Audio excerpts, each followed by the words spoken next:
Hi everyone, welcome back to my channel Sindhu Sai world. నా videos చూసే వాళ్ళకి తెలుసు నేను రీసెంట్గా ఇండియా వచ్చానని. అది కూడా సర్ప్రైజ్ వీడియో అని చెప్పేసి నేను షార్ట్లో పోస్ట్ చేసిన. సో చూసిన వాళ్ళకి తెలుసు. అండ్ నేను ఇండియాకి వచ్చింది ఎయిర్ ఇండియా ఫ్లైట్లో. రీసెంట్గా జరిగిన ఎయిర్ ఇండియా ఫ్లైట్ క్రాష్ తర్వాత అసలు ఫ్లైట్ ఎక్కాలంటేనే చాలామందికి భయం స్టార్ట్ అయిపోయింది. ఏ ఫ్లైట్ అయినా అందరూ భయంగానే ట్రావెల్ చేస్తున్నారు. నేనేంటంటే ఎయిర్ ఇండియా ఫ్లైట్ నేను బుక్ చేసుకున్న 2-3 డేస్‌కి ఇన్సిడెంట్ జరిగింది. సో, తర్వాత అసలు ఫోన్ ఓపెన్ చేసి చూస్తే ఎప్పుడు చూసినా దానికి సంబంధించిన వీడియోసే రావడం. ఇంకా డిఫరెంట్ ఫ్లైట్స్ డిఫరెంట్ ప్లేసెస్‌లో క్రాష్ అయినాయని చెప్పేసి కొన్ని అంటే డిఫరెంట్ ఇష్యూస్ వల్ల కొన్ని గాల్లోనే కాసేపు ఉండి తర్వాత మళ్ళీ రిటర్న్ సేమ్ ఎయిర్‌పోర్ట్‌కి వెళ్ళినవని. చాలా ఇన్సిడెంట్ జరిగినాయని చెప్పేసి న్యూస్ వస్తుండే. అసలెప్పుడు ఫోన్ ఓపెన్ చేసి చూసినా ఇన్‌స్టాగ్రామ్‌లో, యూట్యూబ్‌లో అవే వీడియోస్ వస్తుండే అసలు. చాలా భయమేసింది. ఒక 1 వీక్ ఆలోచించి వెళ్ళాలా? వద్దా? వెళ్ళాలా? వద్దా? రిస్క్ చేస్తున్నామా? అనిపిచ్చింది. బట్ స్టిల్ వెళ్ళొచ్చు. ఎందుకంటే ఇంత పెద్ద ఇన్సిడెంట్ జరిగిన తర్వాత జాగ్రత్తలు తీసుకోకుండానైతే ఉండరు గదా! బట్ స్టిల్ మనం ట్రావెల్ చేస్తున్నాము. చెయ్యకపోయినా మనకి ఏది జరగాలంటే అదే జరుగుతాయి. సో, వెళ్దామని జెప్పేసి నేనైతే నా జర్నీ స్టార్ట్ చేషిన. నేను ఇండియా నుండి యూకే వచ్చిన. మళ్ళీ ఇక్కడ నుండి ఇండియాకి ఒకసారి ట్రావెల్ చేసిన. బట్ ఎప్పుడూ ఫ్లైట్ జర్నీలో డీలేస్ గానీ, ఫ్లైట్ క్యాన్సిలేషన్స్ కానీ ఎట్లాంటి ఎక్స్‌పీరియన్సెస్ నాకు అవ్వలేదు. బట్ ఆల్రెడీ నేను జర్నీ స్టార్ట్ చేయకముందుకే ఇది 4 అవర్స్ డీలే ఉన్న ఫ్లైట్. సో, సర్లే 4 అవర్సే కదా అని చెప్పేసి సారీ ఆన్ టైమ్‌కి వెళ్ళినాం. అక్కడ చెక్ ఇన్ చేసుకున్నాం. లగేజ్ అయితే ఎప్పుడైనా మనకి అక్కడ ఉంటారు కదా సపోర్ట్. సో, వాళ్ళతో మనం లగేజ్ చెక్ చేపిస్తాము. ఒక 1-2 కేజెస్ ఎక్కువ ఉన్నా కూడా వాళ్ళేం అబ్జెక్షన్ చెప్పేది కాదసలు. బట్ ఇక్కడ సపోర్ట్ స్టాఫ్ ఉన్నారు. బట్ స్టిల్ ఒక్క 1 కేజీ ఎక్కువున్నా గూడా అసలు పంపించట్లేదు. ఇది ఎయిర్ ఇండియాకే జరుగుతుందా? మరి అన్ని ఫ్లైట్స్‌కి జరిగిందా నాకు తెలీదు. బట్ ఫ్లైట్ మళ్ళీ బ్యాగ్స్ ఓపెన్ చేసి మళ్ళీ వెయిట్ అంతా మేనేజ్ చేసుకొని ఎగ్జాక్ట్ 23 కేజెస్ వెయిట్ మాత్రమే అలో చేసిండ్రు. దాని తర్వాత వెళ్ళి ఫ్లైట్ కోసం అంటే మన గేట్ దగ్గర వెళ్ళి కూర్చున్నాంక అక్కడి నుండి స్టార్ట్. ఇంకొక హాఫ్ అన్ అవర్ అని జెప్పేసి అనౌన్స్‌మెంట్‌లు, డీలేలు. ఈ 4 అవర్స్ డీలే కాకుండా నెక్స్ట్ ఇంకా 5 అవర్స్ డీలే అయింది ఫ్లైట్. ఈవినింగ్ డే టైమ్‌లో స్టార్ట్ అవ్వాల్సిన ఫ్లైట్ కాస్త నైట్ స్టార్ట్ అయిపోయింది. ఆల్మోస్ట్ అలా 11కి అట్లా. యాక్చువల్‌గానైతే నాకు ఆఫ్టర్‌నూన్ ఉన్నది. అది ఈవినింగ్ 5:30కి అలా అయింది. మళ్ళీ ఇప్పుడు ఇక్కడికి ఎయిర్‌పోర్ట్‌కొచ్చాక అక్కడి నుండి మళ్ళీ నైట్ ఆల్మోస్ట్ ఒక 10:30 అలా స్టార్ట్ అయింది. అండ్ ఇది యూకేలో సమ్మర్ కాబట్టి సో, మనకి నైట్ ఆల్మోస్ట్ 10:30, 10:45 వరకు అలా డే లైట్ ఉంటది. ఎక్కేంత సేపు కొంచెం టెన్షన్, భయం ఉండే. బట్ ఎక్కినంక కాసేపటికి భయం పోయింది. ఎలాగైతే స్టార్ట్ అయిపోయినాం గదా! సో, ఏదైతే అది అవుతది అన్నట్టు ఉండే. బట్ స్టిల్ ఏంటంటే అక్కడికి గేట్ దగ్గరికి వరకి వెళ్ళేటప్పటికి ఇంకా జనాలు ఎవ్వరు లేరు. ఎందుకంటే నేను ఎర్లీగానే ఎళ్ళినాను గదా! సో, జనాలు ఎవ్వరు లేకుండే. కాసేపు భయమైంది. అసలు ఏంటి ఎవరు ట్రావెల్ చేయట్లేదా ఎయిర్ ఇండియాలో? మనమే కొంతమందిమే చేస్తున్నాం అని. ఒక 2-3 పీపులే ఉంటుండే అక్కడ. బట్ లాస్ట్ టైం వరకి ఫ్లైట్ ఫుల్ అయిపోయింది. చాలామంది వచ్చేసిండ్రు. సో, అందులో ఒక ఇద్దరు, ముగ్గురు మన తెలుగు వాళ్ళు గూడా ఉండే. అండ్ నా షార్ట్ వీడియో చూసిన వాళ్ళకి తెలుసు ఇది సర్ప్రైజింగ్ విజిట్. సో, ఇండియాకి అంటే వెళ్ళే ప్లాన్ ఉండే. బట్ ఎప్పుడెళ్తున్నాం ఏంటని నేను క్లారిటీగా చెప్పలేదు. బట్ నేను వస్తా అని మాత్రం తెలుసు మా పేరెంట్స్‌కి. బట్ ఎప్పుడు అనేది వాళ్ళకి అయితే క్లారిటీ లేదు. సర్ప్రైజ్‌గా వెళ్ళాలని నేను ముందు నుండే అనుకున్నా. సో, కొంచెం భయంగా గూడా జరిగింది గాబట్టి జర్నీ. బట్ స్టార్ట్ అయితే అయిపోయినాము. ఫ్లైట్ ఎక్కినంక ఇంకేం భయం లేదు. ఓకే. చాలామందున్నారు.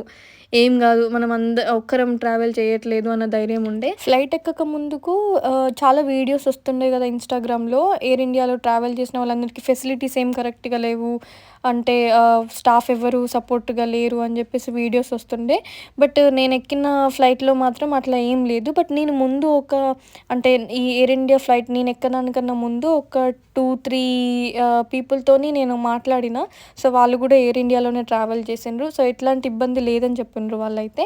సో, నేనెక్కిన ఫ్లైట్‌లో కూడా ఎట్లాంటి ఇబ్బంది లేదు. ఫెసిలిటీస్ అన్నీ బానే ఉన్నాయి. స్టాఫ్ గూడా మంచిగానే సపోర్ట్ చేసిండ్రు. సో, ఏదడిగినా క్విక్‌గానే రెస్పాన్స్ అయిండ్రు. ఎక్కిన కాసేపటికి డిన్నర్ ప్రొవైడ్ చేసిండ్రు. డిన్నర్‌లో అయితే చిన్న సలాడ్ అంటే అందులో కీరా, పొటాటో ఇంకా శనగలు బాయిల్ చేసినవున్నాయి.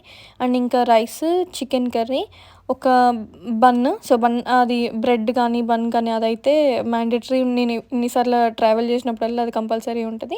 అండ్ చిన్న వాటర్ అది ఎటు సరిపోదు. ఎట్లైనా ఒక్క బుక్కకే అయిపోతది. అండ్ ఒక బటర్ బన్ కోసం. అండ్ ఆల్సో ఒక డెజర్ట్. నాకైతే chocolate and raspberry mousse pot ఇచ్చిండ్రు. ఏమంత టేస్టీగా ఏం లేదు డెజర్ట్ అయితే. But okay, chicken and rice అయితే బావుంది. అండ్ సలాడ్ గూడా బావుంది. అండ్ మధ్య మధ్యలో డ్రింక్స్ గూడా ప్రొవైడ్ చేసిండ్రు. నేనిలా లేట్ ట్రావెలే ప్రిఫర్ చేస్తా. ఎందుకంటే నైట్ తొందరగా అయిపోతది. నైట్ తొందరగా గడిచిపోతది. సో, పడుకోవచ్చు మనం అనేసి. సో, డిన్నర్ చేసైతే పడుకున్న. ఆల్మోస్ట్ ఇంకా నాది ఢిల్లీలో ఆల్ట్ ఉంది. సో, ఇంకొక 1 అవర్‌లో ఢిల్లీకి రీచ్ అవుతా అన్నంత వరకు నైట్ నుండి మార్నింగ్ వరకు మంచి ఆరాంసే పడుకున్నా. అసలు ఇంత స్లీప్ టైమ్‌లో గానీ, అసలు ఢిల్లీకి రీచ్ అయ్యేంత వరకు అసలెక్కడా ప్రాబ్లమ్ లేకుండే. అంటే స్టాఫ్ గూడా దేనికైనా గూడా క్విక్ రెస్పాన్స్ అయిండ్రు. అండ్ కావాలని నేను విండో సీట్ గూడా చేసుకున్నా. సో, ఎక్స్‌ట్రా పిల్లో గూడా తీసుకొని మంచిగా విండోకేసుకొనైతే పడుకున్నా. అండ్ ఇక్కడ మళ్ళీ ఏంటంటే దిగుతాం మనం ఢిల్లీలో అనంగా బ్రేక్‌ఫాస్ట్ ఇచ్చిండ్రు. ఈ బ్రేక్‌ఫాస్ట్‌లో అయితే ఆరెంజ్ జ్యూస్, క్రోసాంట్, దానికి స్ట్రాబెర్రీ జామ్ ఇచ్చిండ్రు. అండ్ సేమ్ బటర్ అయితే కామన్. బటర్, ఒక బిస్కెట్ ప్యాకెట్ అండ్ ఇంకా టిఫిన్ అయితే ఉప్మా అండ్ ఇడ్లీ. మినీ ఇడ్లీ ఉన్నాయి అందులో. చిన్నవి మన జస్ట్ కాయిన్ అంత ఉంటాయి అంతే. బట్ అవి చాలా హార్డ్‌గా ఉన్నాయి. అవేం తినలే గానీ ఉప్మా అయితే బానే ఉంది. ఉప్మా అస్సలు హేట్ చేస్తారు కదా చాలామంది. బట్ ఓకే, ఇదైతే బానే ఉంది. అండ్ ఇక్కడ స్టార్ట్ అయింది అసలు కథ. నాకు 1:30కి నేను ఢిల్లీలో దిగాలి. 2:45కి మళ్ళీ Delhi to Hyderabad flight. But ఇది 10 మినిట్స్ నుండి స్టార్ట్ అయింది డీలే. అంటే ఇంకో 10 మినిట్స్‌లో రీచ్ అవుతాము. సారీ ఫర్ ద డీలే అని చెప్పేసి 1:30 నుండి 2 వరకి నేను ఇంకా ఇదే ఫ్లైట్‌లో ఉన్నా. అండ్ 2:45కి ఆ ఫ్లైట్ మూవ్ అయిపోతది. ఇక్కడ అసలు టాస్క్ ఏందంటే, మేము యూకేలో ఎయిర్‌పోర్ట్‌కెళ్ళేంత వరకి తెలీదు. ఏంటంటే ఢిల్లీలో నేను బ్యాగ్స్ కలెక్ట్ చేసుకోవాలి. బ్యాగ్స్ కలెక్ట్ చేసుకొని మళ్ళీ చెక్ ఇన్ చేసుకొని ఢిల్లీ నుండి హైదరాబాద్‌కొచ్చాక హైదరాబాద్‌లో కలెక్ట్ చేసుకోవాలి. అంటే డైరెక్ట్ రావు. నాకు ఇలాంటి ఎక్స్‌పీరియన్స్ లేదు. డైరెక్ట్ బ్యాగ్స్ రావని చెప్పేసి. బట్ ఈ ఫ్లైట్‌కి అలా ఉంది. మళ్ళీ ఢిల్లీకెళ్ళి ఇదంతా పని జేసుకోవాలి. నాకింకా టెన్షన్ అయిపోతుంది, భయమైతుంది. ఒక 2, 3 మెంబర్స్ ఉన్నారు గదా హైదరాబాద్‌కెళ్ళే వాళ్ళు. బట్ ఓకే, వాళ్ళేం జేస్తారు, అందరికీ లేట్ అయిపోతుంది గదా! సో, 2 వరకి దిగినంక ఇంగక్కడ స్టార్ట్ జేసినాం పరిగెత్తడం. వెళ్ళి, బ్యాగ్స్ కలెక్ట్ జేసుకుందాం అంటే బ్యాగ్స్ రాట్లే. చాలా సేపటికొచ్చింది నా బ్యాగ్. ఆల్మోస్ట్ ఒక 25 మినిట్స్‌కి పట్టింది నా బ్యాగ్ దొరకడానికి. బ్యాగ్ తీసుకొని వెంటనే చెక్ ఇన్ అయ్యి నేనింకా గేట్ దగ్గరికి వెళ్ళేలోపు అనౌన్స్‌మెంట్ చేస్తున్నారు నా నేమ్. అంటే నేను, ఇంకొక అబ్బాయి మాత్రమే, మేమిద్దరమే ఇంకా రాలేదని చెప్పేసి అనౌన్స్‌మెంట్ చేస్తున్నప్పటికి చాలా పరిగెత్తుకుంటూ వెళ్ళైతే ఫ్లైట్ అయితే క్యాచ్ చేసినాము. ఫ్లైట్ క్యాచ్ చేసినంక ఒక 20 మినిట్స్‌కి రిలాక్స్ అయినా నేను ఫ్లైట్ ఎక్కినంక. ఇంకా మళ్ళీ అక్కడ లంచ్ అంటే ఆల్మోస్ట్ ఒక 11 అవుతుంది. బట్ లంచో, బ్రేక్‌ఫాస్టో వాళ్ళు ఏదనుకుంటారో అదైతే పెట్టిండ్రు. తిన్న తర్వాత ఇంకా మళ్ళీ హైదరాబాద్‌లో దిగినంక మాకొక బెల్ట్ నెంబర్ చెప్పిండ్రు ఎక్కడికి బ్యాగ్స్ వస్తున్నాయని. అక్కడికెళ్ళి 1 అవర్ వెయిట్ చేసినాం. ఒక్క బ్యాగ్ రాట్లే. ఎవ్వరిది రాట్లే. సో, వెయిట్ చేసి తర్వాత కనుక్కొని అంతా చేశాక ఈ బ్యాగులన్నీ అన్నీ వేరే ఎక్కడో ఏ బెల్ట్ దగ్గరకో వచ్చినాయి. సో, అక్కడికెళ్ళి కలెక్ట్ చేసుకొని మొత్తం నేను ఈవినింగ్ 5కి దిగిన ఫ్లైట్. నేను 6:30కి బ్యాగ్స్ కలెక్ట్ చేసుకున్నా. సో, అంత టైం పట్టింది. ఇంగ నేను బయటికొచ్చాక మా బ్రదర్ నన్ను పిక్ చేసుకున్నాడు.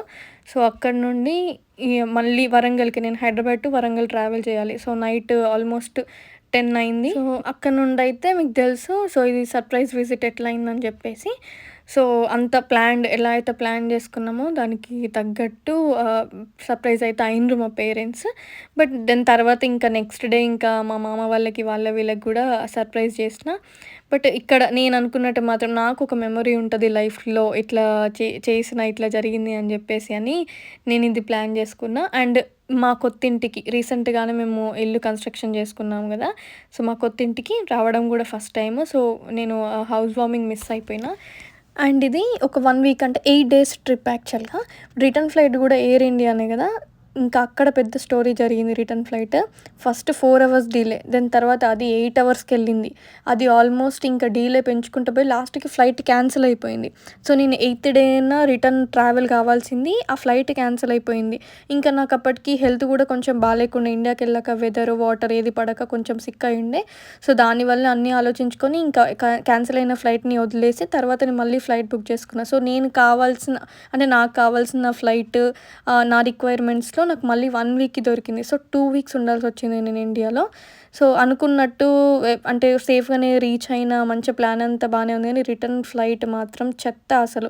సరే రిటర్న్ ఫ్లైట్ లేట్ అయిపోయింది. ఇంకో 1 వీక్ ఎళ్ళిన. అప్పుడేంటంటే Hyderabad to Bengaluru, Bengaluru to London. So, ఈ హైదరాబాద్ టు బెంగుళూరు ఫ్లైట్‌లో అసలు స్టాఫ్ ఒక్కరు, ఇద్దరు మాత్రమే. దేనికి కరెక్ట్‌గా రెస్పాండ్ అవ్వలేదు వాళ్ళైతే. అసలు అందులో ఇచ్చిన బ్రేక్‌ఫాస్ట్ అస్సలకే బాలేదు. బెంగుళూరులో దిగాక బెంగుళూరు నుండి మళ్ళీ అక్కడ ఒక 2 అవర్స్ హాల్ట్. బెంగుళూరు నుండి ఏం డీలేస్ లేవు. బెంగుళూరు నుండి లండన్ ఫ్లైట్ ఎక్కాక అసలు ఫ్లైట్ మొత్తంలో ఒక 20 మెంబర్స్ ఉన్నారంతే. ఫ్లైట్ మొత్తం ఖాళీ. ఇట్లా మనకి 3 రోస్ ఉంటాయి గదా! సో, ఒక్కో రోలో 3 సీట్స్ ఉంటాయి గదా! ఒకదాని వెనకాల ఒకటి. అట్లా ఒక్కదానికి ఒక్కొక్కరే ఉన్నారు. సో, వాళ్ళేంటంటే 3 సీట్స్ యూజ్ చేసుకొని మంచిగా పడుకోవచ్చు. సో, ఆ జర్నీ అంతా చాలా కంఫర్టబుల్‌గా జరిగిపోయింది. సో, ఇంత దూరం నుండి వచ్చినాం కాబట్టి ఇండియాలో ఆబ్వియస్లీ మనకి ప్రిన్సెస్ ట్రీట్మెంటే ఉంటది ఎక్కడైనా, ఎవరికైనా. సో, నాకు అలాగే. అండ్ ఆల్సో ఇండియాలో మాత్రం టైం అయితే చాలా మంచిగా స్పెండ్ చేసిన, చాలా మెమోరీస్ క్రియేట్ చేసుకున్నా ఉన్నన్ని రోజులు. లాస్ట్ టైం ఎక్స్‌పీరియన్స్‌తో పోల్చుకుంటే ఈ టైం అయితే చాలా మంచిగా అనిపించింది నాకు. అది ఇంకా మా కొత్తింట్లో కాబట్టి అదొక సాటిస్ఫాక్షన్. ఐ థింక్ ఇక్కడికే వీడియో చాలా లెంతీ అయిపోయింది. సో, నేను వీడియో స్టాప్ చేస్తా. ఎందుకంటే మీకు కూడా బోర్ కొట్టించొద్దు కదా. అండ్ వీడియో మొత్తం చూసాక మీకు గనుక వీడియో నచ్చినట్లయితే please like, share and subscribe to my channel. నా ఛానల్ ఇప్పుడిప్పుడే గ్రో అవుతుంది. నేను కన్సిస్టెంట్‌గా వీడియోస్ పెట్టకపోవడం వల్లనే చాలా డిలే అయింది. చాలా టైం తీసుకుంది. But I will try my best. And thank you so much for watching this video. Stay healthy and happy and stay tuned to my channel. Thank you.